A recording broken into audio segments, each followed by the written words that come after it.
Tonirovkada umuman tochka bo'lmasligi uchun suv bachakka oladigan suvimizni mana bunaqa filtrdan o'tkazamiz. Hozir shuni qanday qilib yasashni ko'rsataman.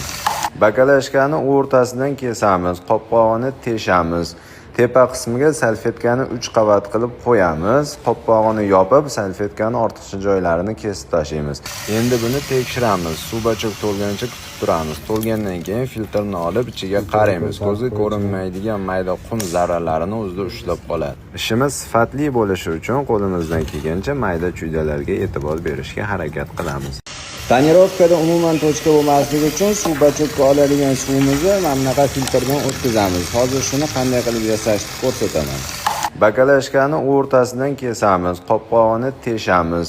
Tepa qismiga salfetkani 3 qavat qilib qo'yamiz. Qopqog'ini yopib, salfetkani ortiqcha joylarini kesib tashlaymiz. Endi buni tekshiramiz. Suv bachak to'lgancha kutib turamiz. To'lgandan keyin filtrni olib ichiga qaraymiz. Ko'zga ko'rinmaydigan mayda qum zarralarini o'zida ushlab qoladi. Ishimiz sifatli bo'lishi uchun qo'limizdan kelgancha mayda chuydalarga e'tibor berishga harakat qilamiz.